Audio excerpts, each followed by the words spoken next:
सराय काले खां में बना नाइट शेल्टर अब आज तोड़ा जा रहा है। दरअसल दिल्ली पुलिस ने DUSIB को पत्र लिखा था और कहा था कि इसकी वजह से सराय काले खां बस अड्डे पर क्राइम बढ़ा है।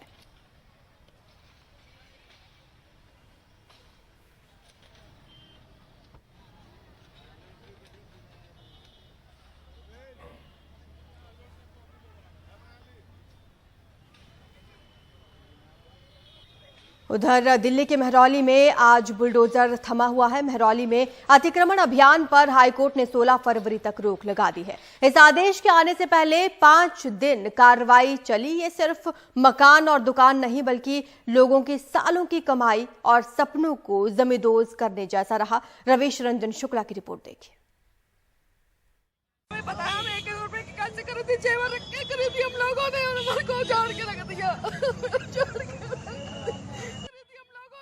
सीमा सलूजा ने 10 साल पहले महरौली चौक की ये दुकान 12 लाख रुपए में खरीदी थी।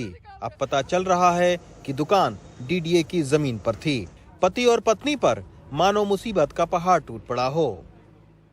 यहाँ दुकान टाइप करते हैं हम लोग, पता नहीं कैसे कैसे बनाया हम लोगों ने। हमारे बच्चे पढ़ रहे हैं अभी पेपर से, हमारे बच्चों की एजुकेशन रह जाएगी, हमें तो यही टेंशन खाई जा रही है। हमने खरीदी थी। सीमा सलूजा की दुकान चली गई और बलसाला मनोज के 2 फ्लैट्स। बिल्डिंग की लाइट पहले ही काटी जा चुकी है। बुलडोजर उनके फ्लैट्स की ओर लगातार बढ़ रहा है। अब आनन फानन में वो अपना बचा सामान समेट रहे हैं। रजिस्ट्री के कागजात लिए कोर्ट से लेकर DDA तक गए, लेकिन सब बेकार।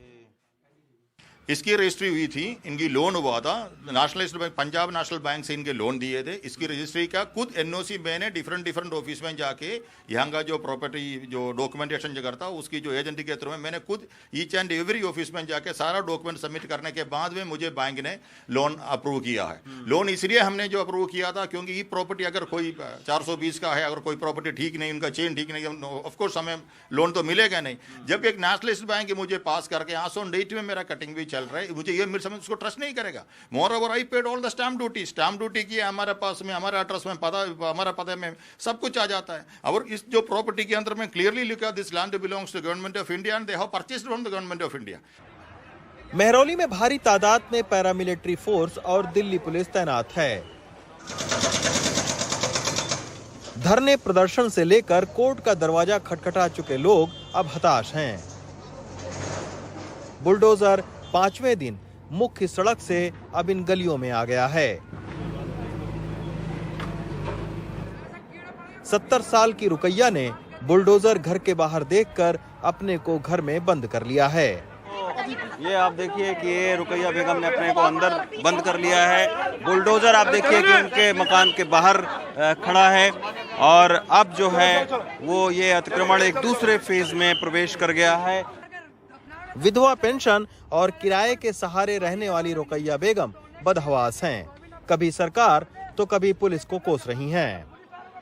कहाँ जाऊँ बताइए आप लोग, किसके यहाँ जाके रोटी कोई देगा? दे रहा रोटी कोई मुझे है? या सड़क पर बैठ के भीख मांगो, एक में 2 रुपए भी कोई भिखारियों को नहीं देता आजकल। कौन देता है आजकल? बताइए आप मुझे, कोई है देने वाला? तोड़ने के लिए तो सारी पब्लिक इकट्ठा है। चला दिया बिल्डर, चलाओ तोड़ो, जब पैसा लगता है तब पता चलता।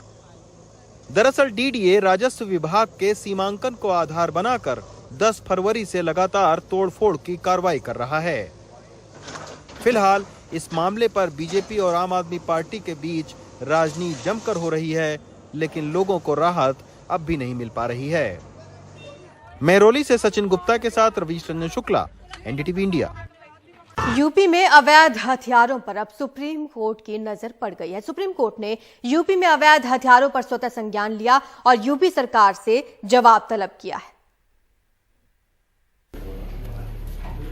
ये सारे गैरकानूनी हथियार उत्तर प्रदेश के हापुड़ इलाके से बरामद किए गए। पुलिस ने कुछ लोगों को पकड़ा है जो इन हथियारों को दिल्ली समेत देश के कई अन्य इलाकों में भेज रहे थे। पिछले कई वर्षों से उत्तर प्रदेश अवैध हथियारों के मामले में देश में टॉप पर रहा है। नेशनल क्राइम रिकॉर्ड ब्यूरो के मुताबिक 2021 में देश में कुल 71,458 अवैध हथियार पकड़े गए।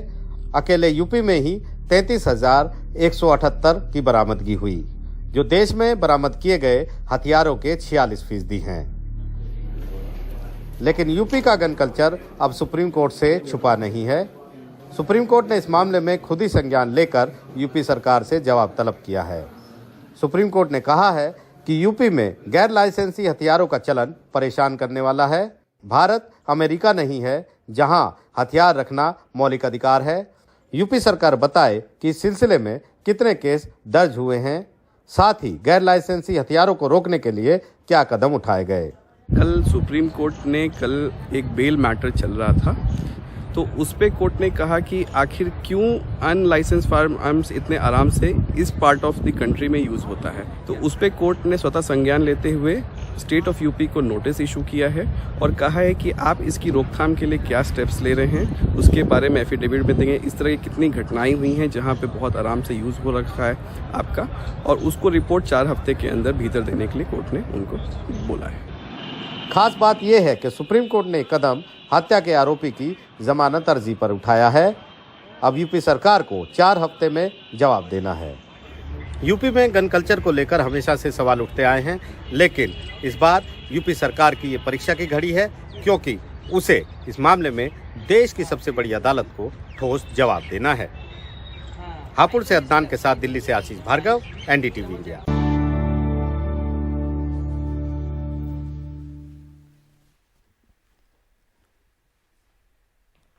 छत्तीसगढ़ लोक सेवा आयोग की प्रारंभिक परीक्षा का आयोजन राज्य के 28 जिलों में हुआ। 1 लाख से ज्यादा पीएससी के उम्मीदवारों ने परीक्षा दी, लेकिन छात्रों के मुताबिक कई सवाल ऐसे थे जो किताबी कम और सियासी ज्यादा थे। इन सवालों को लेकर अब बीजेपी भी सवाल उठा रही है।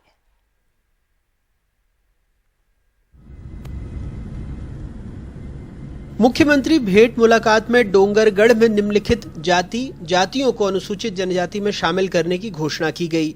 4 जुलाई 2022 तक भूइयां पोर्टल में कुल कितने व्यक्तिगत वन अधिकार पत्र अपलोड किए गए? माननीय मुख्यमंत्री द्वारा राजनांदगांव विधानसभा में भेंट मुलाकात का आयोजन कब किया गया? पूर्व आरबीआई गवर्नर रघुराम राजन ने गोधन न्याय योजना 2022 में किस गौठान का भ्रमण किया? छत्तीसगढ़ी शब्द फुसुर फुसुर का क्या अर्थ है? छत्तीसगढ़ में राज्य प्रशासनिक सेवा में जाने के लिए यानी डिप्टी कलेक्टर या डीएसपी बनने के लिए आपको ऐसे सवालों के जवाब भी आने चाहिए। उम्मीदवार थोड़े हैरान और परेशान हैं। कई प्रश्न हैं जो विवाद उत्पन्न कर रहे हैं और लगातार कई वर्षों से हैं और इसमें सुधार नहीं हो रहा है। जैसे कि एक प्रश्न था मुख्यमंत्री जी की यात्रा को लेकर, जिसमें कि कई जिलों में वो सैकड़ों यात्रा किए हैं और उसमें एक राजनांदगांव जिले के यात्रा के बारे में उल्लेख किया है, जिसमें एक डेट पूछा गया है। अब वो पर्टिकुलर डेट हर किसी को याद नहीं हो सकता और हम परीक्षार्थी हैं, हम तो आधे नंबर से चूक जाते हैं और आधे नंबर से चूक जाते हैं जिसके कारण हमें फिर 1 साल वेट करना पड़ता है, जो हम सब के लिए नुकसानदायक है। भेंट मुलाकात कार्यक्रम के दौरान वो यात्रा कर रहे थे, उसमें प्रथम स्थान कहाँ से शुरू हुआ था, किस विधानसभा क्षेत्र से शुरू हुआ था, ये एक वाजिब क्वेश्चन बनता है। लेकिन उन्होंने यदि कई यात्राएं की हैं, जैसे जानते हैं 4 मई से वो यात्रा कर रहे हैं, लेकिन पूरे आज हम देख रहे हैं फरवरी है, तो इतने समय तक यात्राओं का कहाँ उन्होंने किस डेट पे यात्रा किया है ये कोई भी दिमाग में अपने नहीं रख सकता है।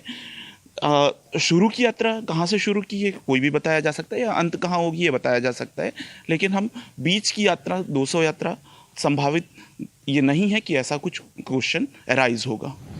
बीजेपी सवालों पर सवाल पूछ रही है, कह रही है ये परीक्षा स्तरहीन हो गई है। कांग्रेस कह रही है छात्रों को ऐसी जानकारी होनी ही चाहिए।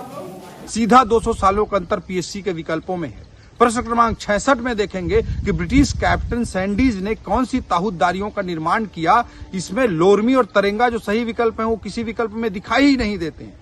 प्रश्न क्रमांक 57 में पूछा गया कि राजनांदगांव जिले में भेंट मुलाकात का कार्यक्रम कौन सी तारीख को संपन्न हुआ। इस तरह के आत्ममुग्धता और अप्रासंगिक तथ्यों से संबंधित प्रश्न है। देश के अन्य प्रदेशों के पीएससी यूपीएससी की स्टैंडर्ड को मैच करके अपनी क्वालिटी और पारदर्शिता में इंप्रूवमेंट ला रहे हैं, लेकिन दुर्भाग्य की बात है कि छत्तीसगढ़ में स्तरहीनता और भ्रष्टाचार की स्थिति निर्मित हो रही है, जो छत्तीसगढ़ के गांव-गांव के माता पिता और बच्चे जो अपने जीवन में एक अच्छे भविष्य की कामना के साथ आगे बढ़ रहे हैं, उनके साथ एक बड़ा धोखा हो रहा है। पीएससी एक स्वतंत्र संस्था है जो अपने नियम, कायदे, कानून, अपने प्रश्न खुद तय करती है और खुद ही उनको छात्रों के बीच में भेजती है। इसमें राज्य सरकार का किसी भी तरीके का कोई इन्वॉल्वमेंट होता नहीं है, तो इस पर राज्य सरकार पर आरोप लगाना बहुत ही निरर्थक है। राज्य में सरकारी नौकरी के लिए अप्लाई कर रहे हैं आप, पीएससी जैसी संस्था के माध्यम से मतलब डिप्टी कलेक्टर और बहुत सारे पदों में जाना चाहते हैं, तो राज्य में हो रही जानकारियों के बारे में आप अगर जानकारी नहीं रखेंगे, योजनाओं के बारे में, मुख्यमंत्री इतनी बड़ी योजना अगर भेंट मुलाकात चला रहे हैं उसके बारे में आप जानकारी नहीं रखेंगे, तो मुझे लगता है ये भी बड़ा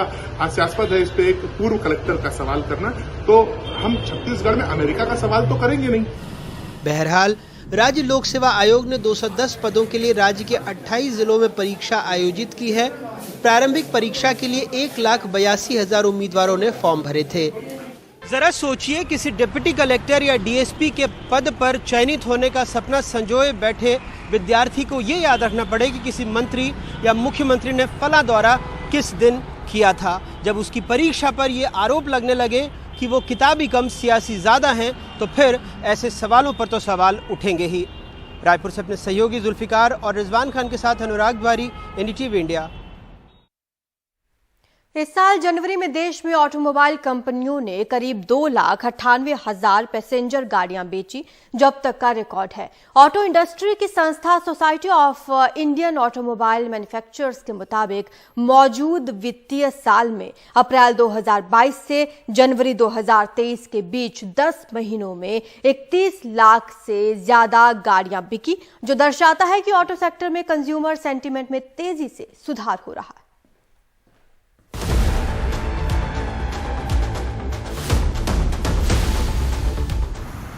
जनवरी में पैसेंजर गाड़ियों की बिक्री का रिकॉर्ड बना है। लोगों ने पिछले साल जनवरी के मुकाबले इस साल जनवरी में ज्यादा पैसेंजर गाड़ियां खरीदी। Society of Indian automobile manufacturers यानी सियाम के मुताबिक जनवरी 2022 में पैसेंजर गाड़ियों की कुल बिक्री 2,54,287 थी। जनवरी 2023 में इनकी बिक्री बढ़कर रिकॉर्ड 2,98,093 तक पहुंच गई, यानी 17.22% की बढ़ोतरी। पैसेंजर गाड़ियों की कैटेगरी में कारें, यूटिलिटी व्हीकल्स और वैन शामिल हैं। यात्री वाहनों ने फिर से जनवरी के महीने में अब तक की सबसे अधिक बिक्री देखी है और पहली बार अप्रैल से जनवरी की अवधि में 10 महीने में 30 लाख बिक्री का आंकड़ा पार किया है। जनवरी 2022 की तुलना में जनवरी 2023 में L5 श्रेणी के 3 पहिए वाहनों की बिक्री दोगुनी से अधिक हो गई है, जबकि 2 पहिए वाहनों में जनवरी 2023 के महीने में जनवरी 2022 की तुलना में लगभग 4% की मामूली वृद्धि दर्ज की है। ऑटो एक्सपर्ट टूटू धवन कहते हैं, कोरोना संकट के दौरान कारों और दूसरी गाड़ियों की सप्लाई चेन कमजोर पड़ गई थी, जिस वजह से ऑटोमोबाइल सेक्टर में तैयार गाड़ियां, सेमीकंडक्टर चिप और कई दूसरे पार्ट्स की वजह से बाजार तक नहीं पहुंच पा रही थी। इससे गाड़ियों का एक बैकलॉग बन गया था। टूटू धवन के मुताबिक हाल के महीनों में ऑटोमोबाइल पार्ट्स की उपलब्धता में सुधार हुआ है और अर्थव्यवस्था की रफ्तार बेहतर होने से आम लोगों की खरीदने की क्षमता भी बढ़ी है। पैसेंजर व्हीकल्स की सेल में बहुत ज्यादा बढ़ोतरी हुई है, कैसे देखते हैं? आपको लगता है क्या विशेष वजह है कि रिकॉर्ड बिक्री हुई जनवरी में? देखिए, 2-3 वजह हैं इसके अंदर। पहली बात तो we have suffered 2 years of covid और हम उससे रिकवर कर रहे हैं। तो और 22 के अंदर आप जनवरी के अंदर एवरीथिंग स्टार्टेड बिकमिंग नॉर्मल, बाकी नॉर्मल हुई नहीं थी। और उसके साथ साथ फिर हमारी जो पेंडिंग डिमांड थी कस्टमर्स की, वो भी पेंडिंग थी। हमारे सेमीकंडक्टर नहीं मिल रहे थे, रॉ मटेरियल्स कम हो गए थे, प्रोडक्शन नहीं थी 2 साल, एवरीथिंग वाज ऑन हाइटेस्ट। तो वो सब चीज़ें धीरे धीरे नॉर्मलाइज होते होते द सिचुएशन इज कि अब market is becoming near normal. सारी कंपनियों का अगर आप बुकिंग मिला के देखेंगे तो आज भी 6 से 7 लाख बुकिंग जो है ऑटोमोबाइल कंपनियों के पास, डीलरों के पास अवेलेबल है। ये सब के प्रमुख कारण को अगर अपन समझना चाहेंगे तो कोविड के बाद से, लॉकडाउन के बाद से एक पैसेंजर कार सेगमेंट में बूम आया है, स्पेशली एसयूवी सेगमेंट में। और साथ ही साथ लोगों ने समझा है कि मोबिलिटी एक जो है बहुत निहायत ज़रूरत की चीज़ है और एक पर्सनल मोबिलिटी की इम्पोर्टेंस लोगों को समझ में आई। दरअसल मौजूदा वित्तीय साल में ऑटोमोबाइल सेक्टर में सुधार काफी तेजी से हुआ है। अप्रैल 2021 से जनवरी 2022 के बीच कुल पैसेंजर गाड़ियों की बिक्री 24,03,125 रही थी, जबकि अप्रैल 2022 से जनवरी 2023 के बीच 10 महीनों में कुल बिक्री देश में 31,69,788 रही, यानी 31.90% की बढ़ोतरी। दिल्ली से हिमांशु शेखर, एनडीटीवी इंडिया।